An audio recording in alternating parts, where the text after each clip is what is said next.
Hello, everybody. It is Wednesday, February 11th, 2026. Great to see everyone. Maybe not as great of a feeling after what we saw on Sunday, but let's be honest, probably knew that was coming. Super Bowl is done. Football is over. Although, for the sickos out there, we've got about 2 weeks till the combine. So, football activities just ramping up. But actual gameplay won't happen again for another 200 days. What do we do? Well, luckily for us, this country is entrenched in sporting events.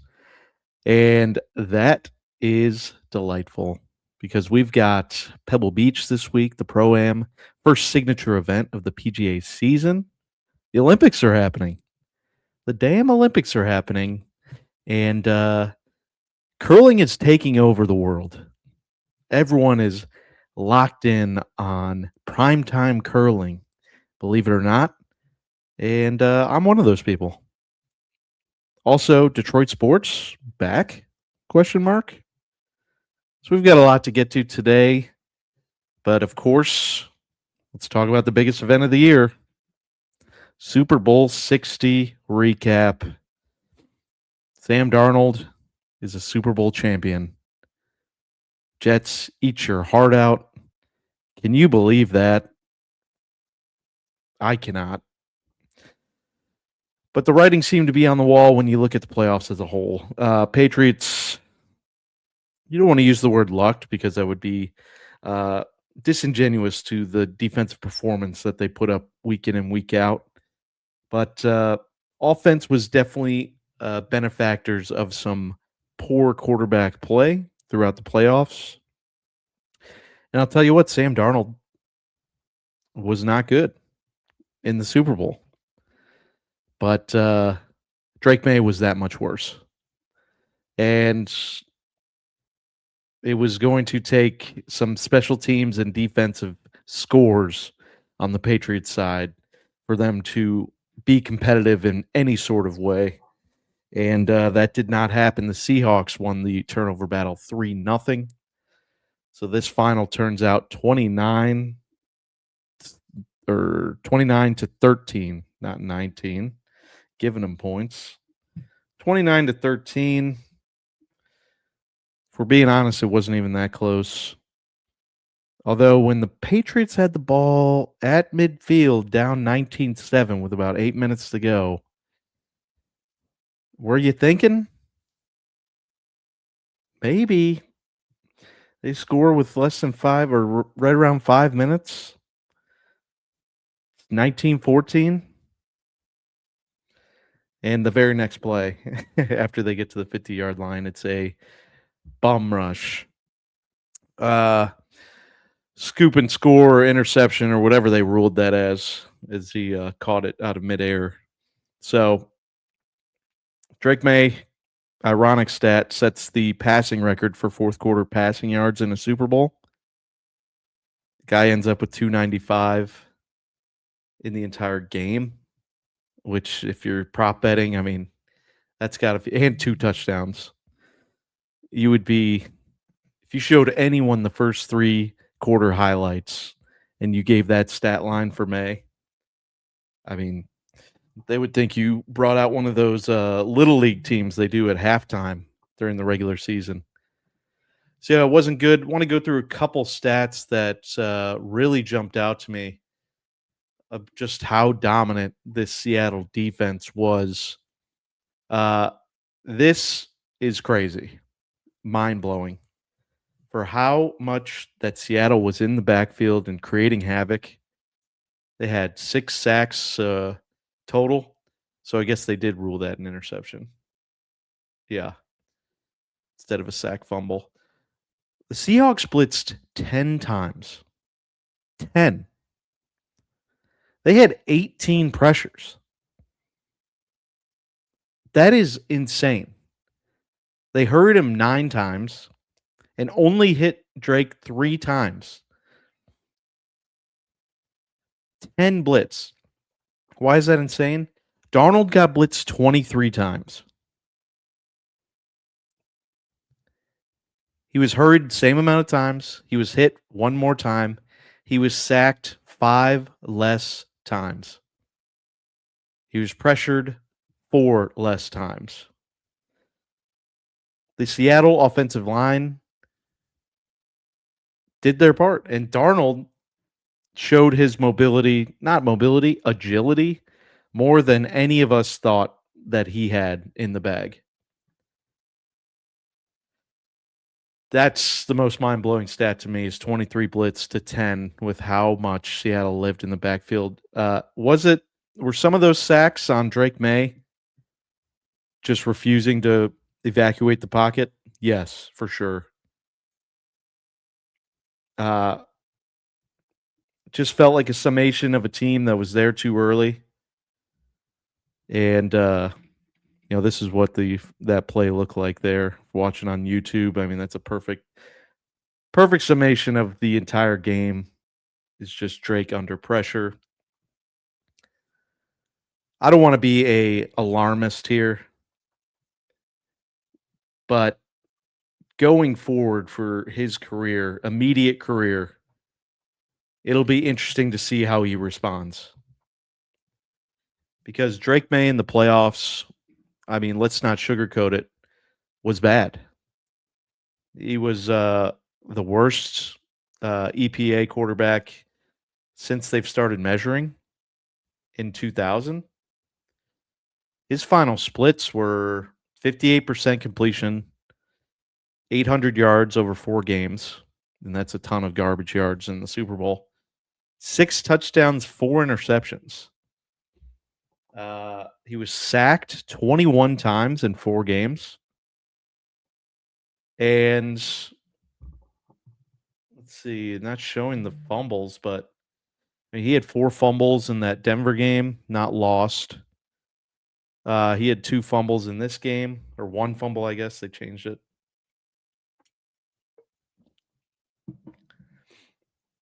Sack percentage of 15% is insane. And when it's all said and done, when you look back at it, he has a 3-1 playoff record to start his career.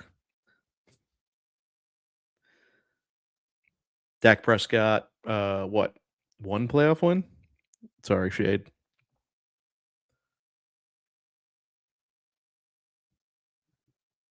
Who, isn't there one quarterback? Oh, God, off the tip of my tongue, quarterback that has a Super Bowl and that was their only wins? Yeah. Anyway, Darnold, the dude just got it done when it was needed. He finished 61% completion, 5 touchdowns, no interceptions. As someone that had a 2 interception bet in the Super Bowl, everyone at the Super Bowl party thought, can you see Darnold regressing to Darnold? Shoved it right up our asses. Just shoved it right up there. 5 touchdowns, no interceptions over 3 games. Let's see here. 102 quarterback rating, sacked only 6 times. So his line really showed up there. Moves to 3-1 as a playoff quarterback. Listen, man, it's tough to find comparisons. So we just have to, a lot of people like to get in hyperbolic chambers when you think of such huge events like this. But back to Drake May, it's like, is that a teachable moment? Or is that moment too big for this particular quarterback? We've seen young guys get here before: Brady, Roethlisberger, Mahomes, Rodgers. Granted, he did sit, but still. See, we've seen young guys get there. The moment wasn't too big. It felt like this moment was far too big. And the reason I'm not putting it all on him is we'll see what they do to improve that offensive line. Because only facing a defense that blitzed 10 times and to allow 6 or 7 sacks is inexcusable. Will Campbell, rightfully so, getting thrashed. He's it's a look in the mirror moment. Look in the mirror moment. Allowed 15 pressures in a game. 15. The most in the StatCast era. It was bad. I mean, it was, if you're a Patriots fan, it was a helpless feeling, but the Seahawks offense was so mediocre that the helpless feeling was also wrongfully paired with hope. Because when you look up and it's 12-0 in the third quarter, you're one drive away from a touchdown and one turnover away from plus field position. And somehow, this is like the Rams Patriots, where it's 10-3 in the fourth quarter. You're like, well, are the Rams not crossing the 50, but somehow going to win this game? Seahawks go 4 for 16 on third down. I mean, they were bad. They were bad on offense. 335 yards total. Darnold somehow gets to 200, but Kenneth Walker. One drive changed everything. Runs of 30 and 29. To end the half there, get it to 9-0. He was a stud. I said watching him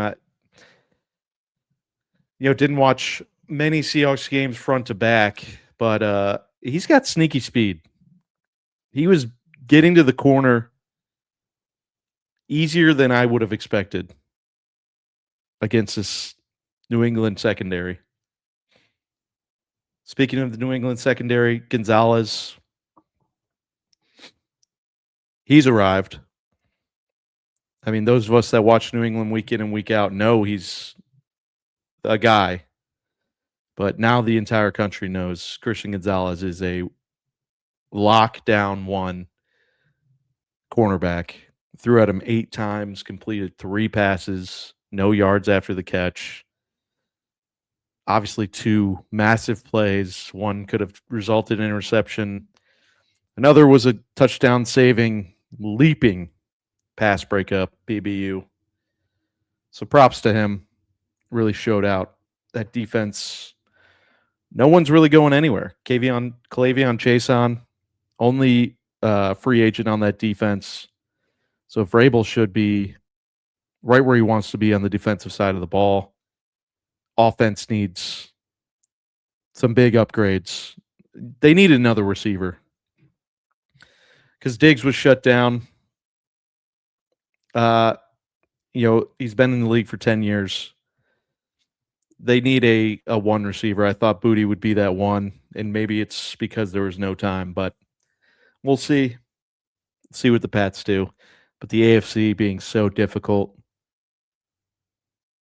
you have to expect the Bills to make some moves in the offseason. You have to expect the Chiefs to be back, of course. We'll see what they can do, though. They're strapped on the cap. And then, of course, up and coming, Jacksonville, Denver, Chargers, Houston, new coaching staff in Tennessee, Indianapolis healthy. I mean, the AFC is brutal. So it's big time going to see how Drake May responds to such a negative. Oh, thanks, dogs. Such a negative experience, and we'd be remiss to close out to not mention Jason Myers. Kickers matter. Super Bowl record 5 field goals made, none longer than 41. The other thing is that he passed LaDainian Tomlinson for most points in a season. Insane. Oh, put an asterisk on that. Guy played what, 21 games? That's a that's a record that should not be changed in the record books. Seattle probably going to lose Reek Woolen. But they're also not losing many to free agency either. I think they just have to go get another wide receiver. They were definitely missing some separation out there. Cooper Kupp dialing back, not really getting much yak, but did what he needed to do. Obviously, JSN getting hurt for about a quarter.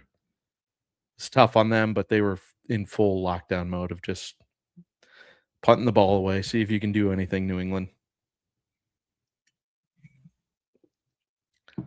Congratulations to the Seattle Seahawks. Yeah. Overall, boring Super Bowl. One of the worst. We say one of the woke Super Bowls since the last Patriots Rams. I think, I mean, it's tough to argue that 9-0 at half. The Patriots punted every single time, went 3 and out, 4 and out or worse. 5 of their 6 drives to start the game. That's brutal. It's like running in quicksand. It's a tough feeling when you get that jersey on. All right. I think that's good. See you for the NFL draft. Mendoza won. But anywhere, we'll talk about this, but looking forward to talking about the NFL draft. All right, Super Bowl done. That means it's Pebble week, Pebble Beach Pro-Am. But we've got a nice... Oh, get off my screen, Darnold. We've got a nice new segment to kick off our golf pairings. And this week goes hand in hand with the Super Bowl. So we're going to start doing throughout the winter and spring and summer up until football season. Correlates with the end of golf season. How about the make your golf foursome pairing? Different category each week. Thought it'd be right this week. We have Super Bowl MVPs is the category. Who would be your golf foursome pairing? You're calling up to the pro shop. Say, I got 3 guys coming in. All right, Mr. Burns, do you have the guest names? Say, yes. Yes, Roger, I do. Here they are. So this week we're talking Super Bowl MVPs. Who would be your dream foursome pairing on the golf course?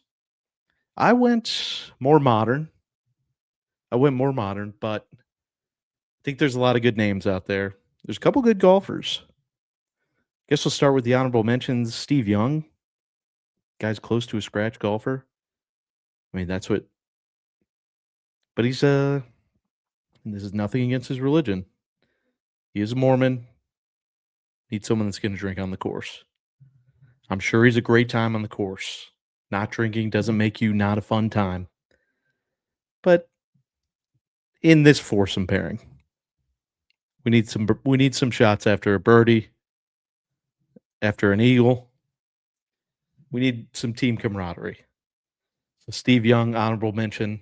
Another honorable mention, Desmond Howard. Not because he's a good golfer or anything, but just having the ability to pummel a Heisman Trophy and Super Bowl MVP winner at a sport would be very, I'd say, fulfilling. Not that he's a Michigan Wolverine or anything. It just, it'd be nice to get that for the common man.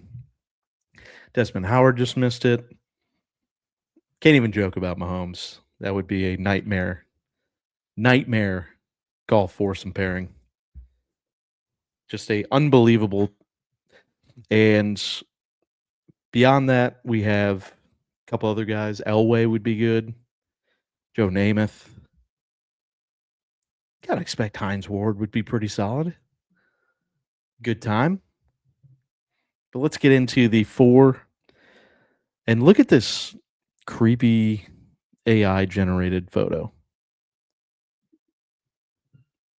Boom. I didn't even put them in for reference. This is the first prompt I gave them. I gave them a picture of me, and I said, I want Peyton Manning, Aaron Rodgers, and Tom Brady. And they generated this. This looks like it happened. If you're on YouTube, you're going to see this on the screen. This is terrifying. Like, we are so cooked. 35 years old. And this got me. I was asking if I was able to secure this, and I just forgot about it. So we'll put the cartoon version up there. It makes me feel a little easier.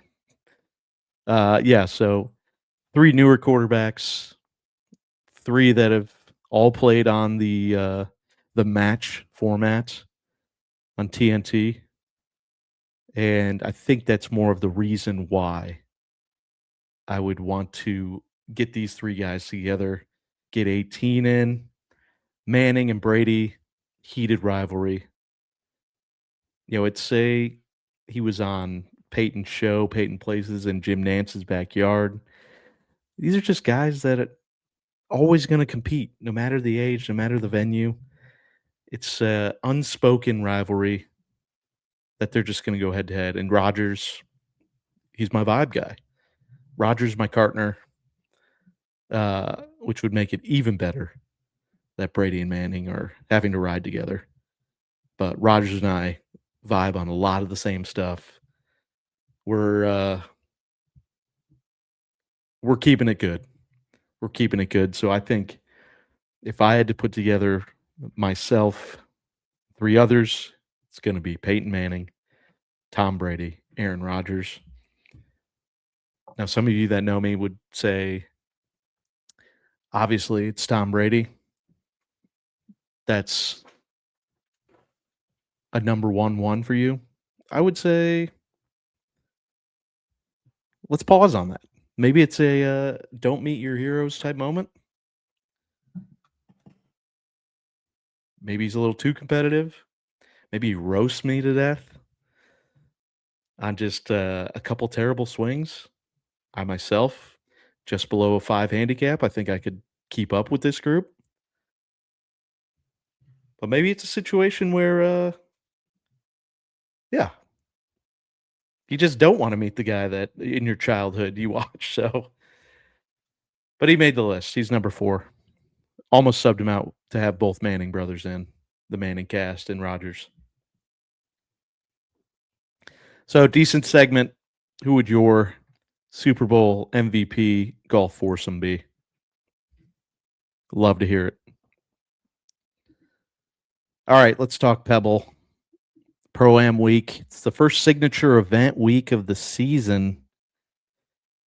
Boy, I am pumped. It's Scotty week, but weather in the Monterey Bay Area, kind of shitty. It's a high of 58 all week. And then Sunday, I would fully expect for them to move tee times up. After about 2 p.m., it's 80% or more chance of rain. Looks like wind is going to be consistently in 15 to 25 mile an hour winds on Sunday. So those Europeans coming over, going to be interesting. Going to be interesting. But weather can always change. So for that reason, I didn't base it all on one round. We are coming off a incredible week. We were up 49 units last week. We hit Goddard up first round solo at 46-1. I mean, just an incredible week. We have Thor Bjornsson. Oh, man. Thor Bjornsson with the lead, walking off 15 green. And he absolutely juices a 9-iron over the greens, almost into the damn stands. And from there, it was almost impossible, completely downhill, but still have a chance. 17 is drivable. Drivable par 4. And he puts it into the water off the green. Has an incredible third shot from the drop and cannot make a 6-footer coming back. And it's all over from there. But it wasn't. If he would have birdied 18, it would have been a 3-man playoff. So Thor Bjornsson ends third, so he hits an each way, 1 to 8 places. Knapp finishes solo 8, each way 1 to 8 places. So we had 2 payout on outrights. Combined was a Thor Bjornsson 11-1, Knapp 9-1. So magical week at the Waste Management. Michael Kim plus 450, top 20. Min Woo top 20 plus 270. Same with Berger plus 250. If we just didn't go 2 for 7 on closest to the pin, just hemorrhaging units away for no reason, would have been our best week ever, topping the Sony earlier this week where we just hit Goddard 55-1. So we're now 101 units up on the season. Folks, we're locked in. We are locked in, and this weather is throwing me off a little bit. I hate to say that. So here's the card for Pebble. It's a Scotty week. And for those listening, I hope you have Bet365. It's the best golf betting application out there by far. I mean, hands down. It's the only one that provides each-way markets. And again, let me explain each-way markets for you. So there's 2 types of each-way markets that Bet365 provides, and pretty much any that will provide. So there's a 1/4 each-way market and 1/5. And most of the time you'll see 1/5 for anything over top 5 finish. So each way is just including whatever number you bet. So each way 1 through 8 is if your golfer finishes 1st through 8th, you get paid out on the second wager that you place. So you double up your wager from the start. So if they end up winning, you get paid twice. But if they just place, you get 1/5 of their outright position. So last week, for example, we had Thor Bjornsson finish 3rd. 3rd is better than 8th, so he hits that bet. His odds that we placed at were 55-1. So 1/5 of 55-1 is 11-1. So 1 unit bet pays 11 units. And so if you're catching my drift, if he would have won, we had 1 unit on him winning, 1 unit on the insurance each way. So you would have netted the 55 units plus the 11, 66 units if he would have won. That's how each ways work. Maybe didn't explain it the best, but it's an attempt at insurance, and I think they're better odds than the without Scotty markets. because as we saw last week, Scotty shoots 2 over. His worst round in 100 rounds. And essentially, it's the reason he lost the tournament. Guy comes up, finishes third. Just ran out of time. Maybe that's what we should start. PGA should enact the Scotty handicap. Should have him play 3 rounds from 90th position. He starts on every Friday in 90th position. I wonder how many events he would win. I bet it would be more than you think. Anyway, in our models, of course, Scotty's panning out first. First in all of our models, no matter what I did, he's playing with TaylorMade CEO. Not many big celebrities. This really has turned into a dick measuring contest with executives who can get that slot. Couple names you'd know: Steve Young, Travis Kelce, Jake Owen, not playing with Spieth. Get your game up, Jordan. Condoleezza Rice going out with Ricky. They are the group right behind Ron DeSantis. Love for Condi to just buzz the tower of DeSantis. Let her know who's boss in the political golf world. Just kind of, hey, let's keep up the pace of play, guys. These should actually be quick rounds. 2 courses the first 2 days with a small field. Amateurs are the only ones that are going to be holding everything up, but I think there's a max score. Yeah, so they should fly through this and then expect a finish on Sunday to be bumped up if weather holds. But I'll tell you what. All right, so to finish my outrights, we're going 4 units on Scotty. A little bit of scatterbrain there. Win only. Enhanced win market at Bet365. He's plus 320. Best odds available out there. I'm following up with Rose each way, 1 through 8. 25 to 1. The game we just saw at Torrey Pines was unbeatable. I mean, he was low man on both courses on Friday, Saturday, or Thursday, Friday. He was unflappable. Now he's in a environment that he's won at. Granted, when he won 3 years ago, it was a horrible field, far from a signature event. No offense to our boy Todd, but Brendan Todd, second place. Yeah, it was just not a this was an event that players skipped to get to the Florida stretch.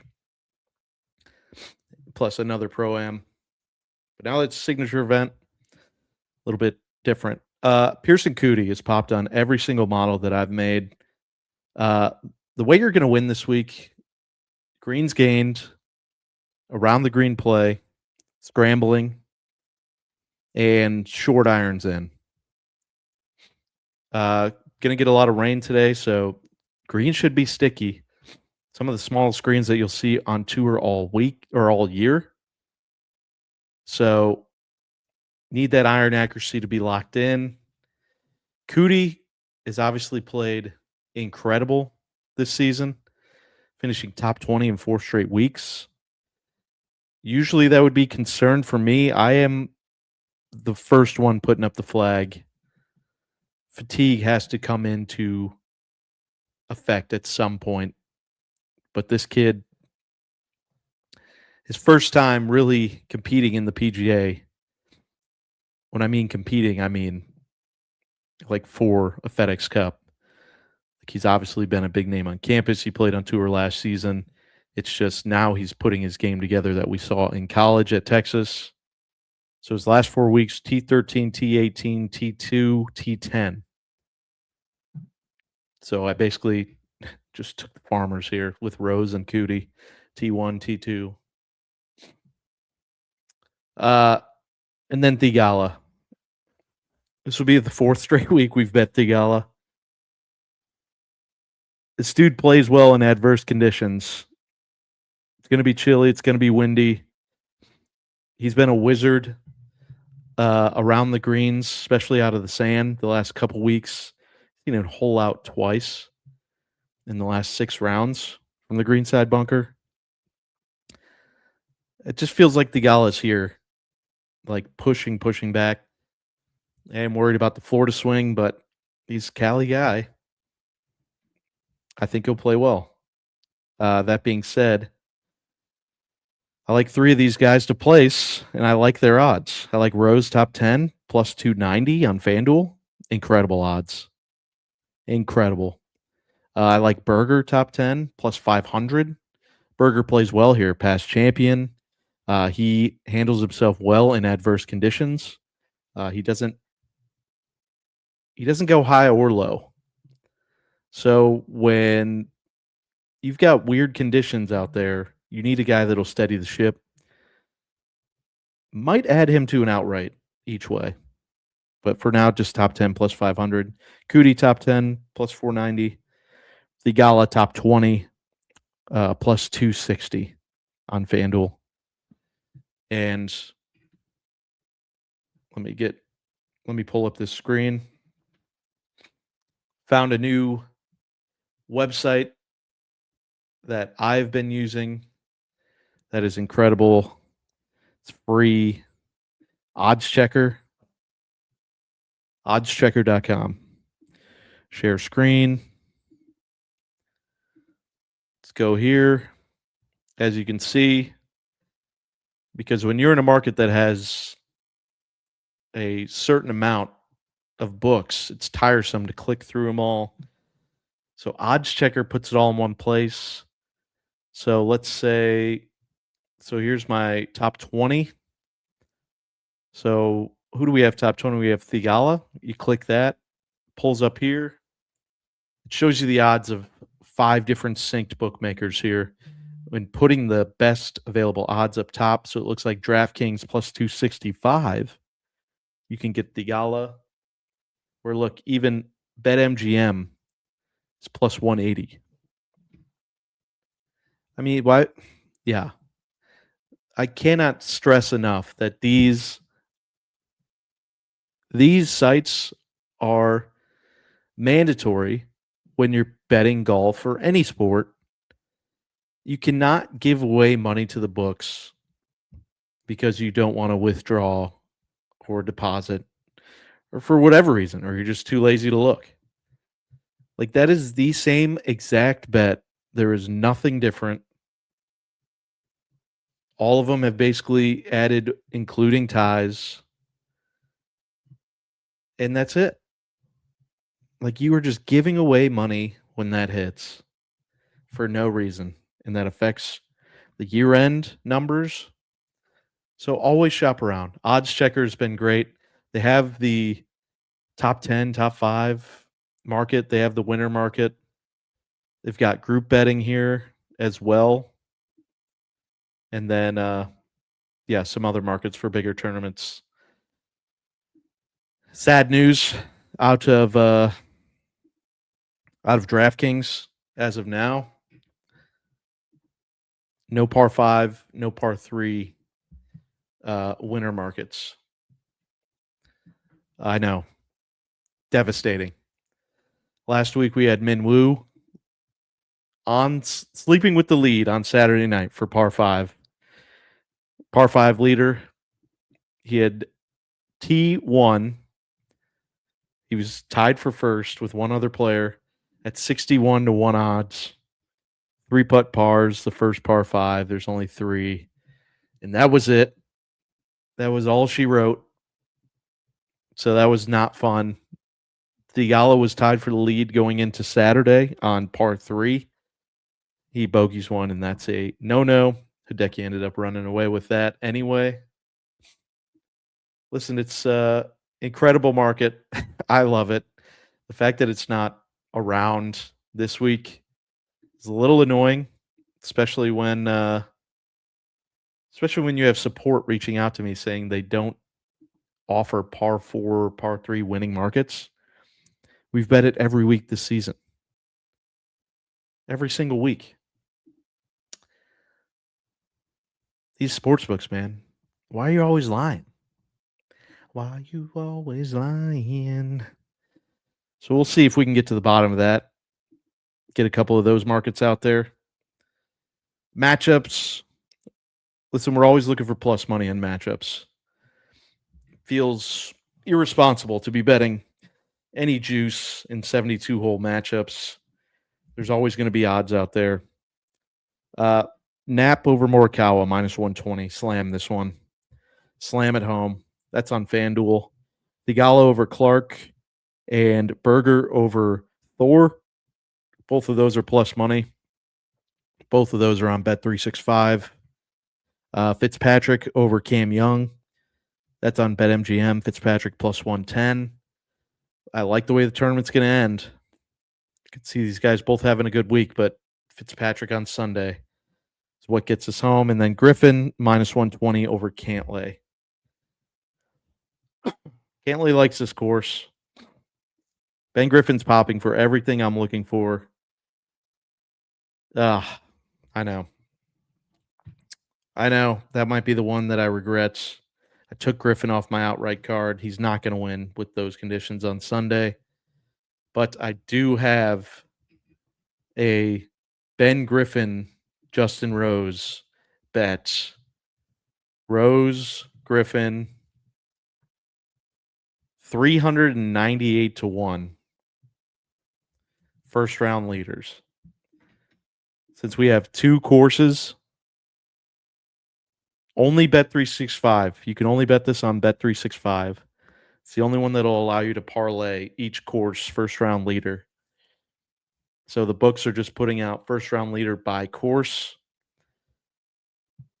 I like what Ben Griffin's game shapes up to for this course.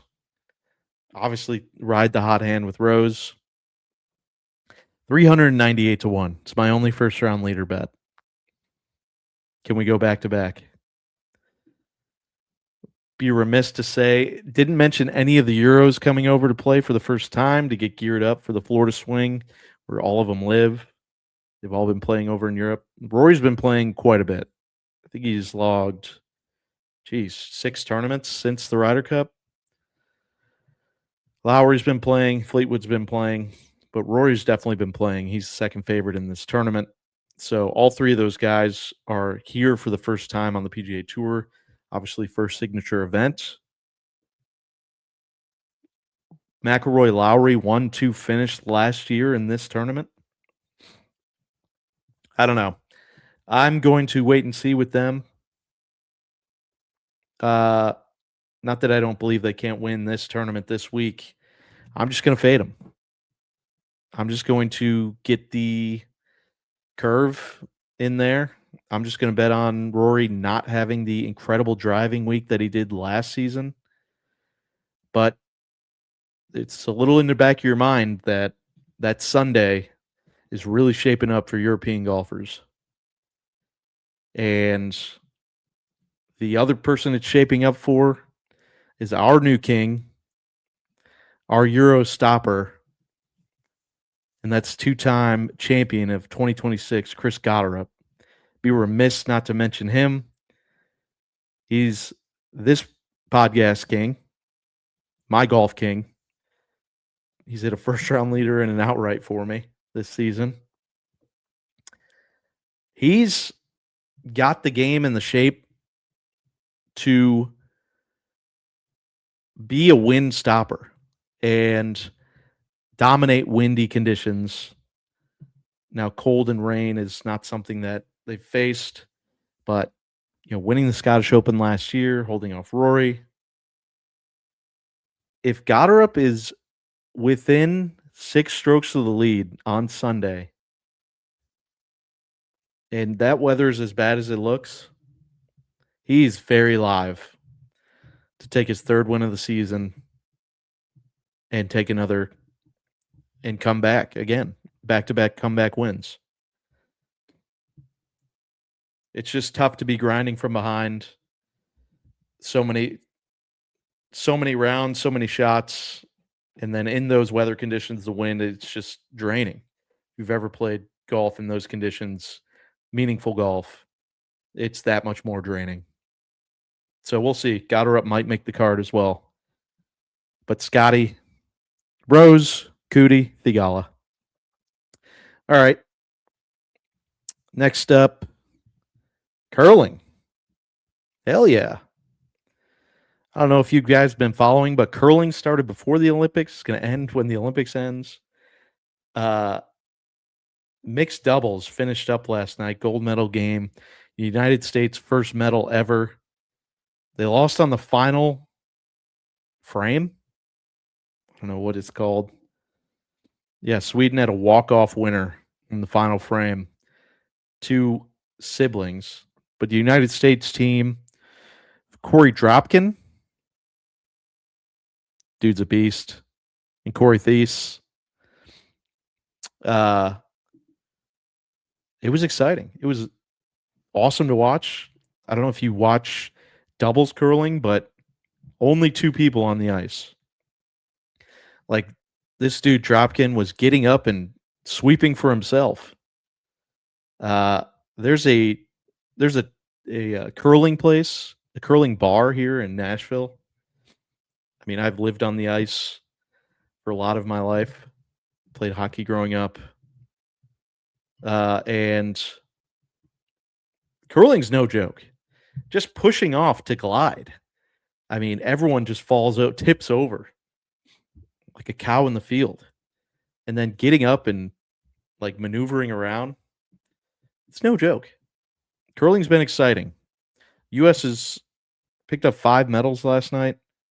Are you watching the Olympics? Lindsey Vonn. I mean, how can we talk about the Super Bowl exit and transition real quick? I mean, they gave the MVP to Kenneth Walker, and NBC just goes straight to Italy, where we've already seen Lindsey Vonn crash, and they show one run of an American, one run of someone else, and then they show Lindsey Vonn like it's live, like she's some sort of miraculous healing, and 3 seconds in, she completely crashes. And then they cut it up where 45 seconds later, she's in this body bag getting dangled by a helicopter. This is all like if you got up and were just chatting with someone, if you're at a Super Bowl party, just making your last plate of the night before you head home, and you turn over and you look at the screen, there's just a body bag dangling from a helicopter. What the hell was NBC doing? Just chaos after the Super Bowl. So shout out to Lindsey Vonn, 40 years old. Toughest son of a bitch American sports might have as a whole. She's a tough son bitch. Stone Cold Steve Austin of winter sports. She's just like a cyborg. So tough that her Olympic run has ended, but be tuning in for more curling that starts. The men's start tonight. Hockey is about to start. The women's hockey are dominating for the United States, of course. Just beat Canada 5-0. Suck it, Canucks. Are you watching the Winter Olympics? Because you should. They're electric. Give it another chance.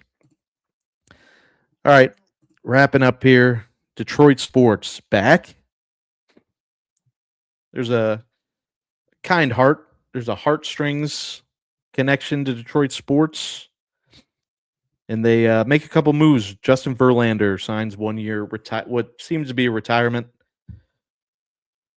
contract with the Tigers, where it all started. They pick up Framber Valdez the day before the SuperBowl arbitration hearing. So Tigers might have the best rotation in the MLB. Back-to-back playoff appearances. The Red Wings are set to make the playoffs. You know, willing that they don't collapse after the break. They're set to make the playoffs for the first time in 10 years, I think. Pistons are first in the East. And the Lions missed the playoffs. So it seems like Detroit is healing, that all of the 2005 to 2013 spirit in Detroit is fully back. I know there's a lot of Detroit connections that are listeners, so sorry about the Lions jab, but if there's one that needs to be sacrificed, I'm sure that the city would rather the Pistons than the Lions. But if those are the only three that can exist at the same time of winning, sorry, Lions, you're going to have to sit this one out.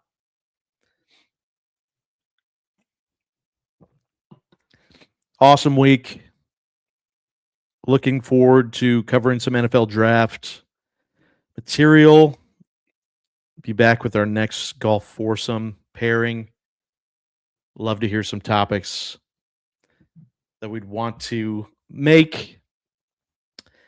And then we'll have some NFL guys on.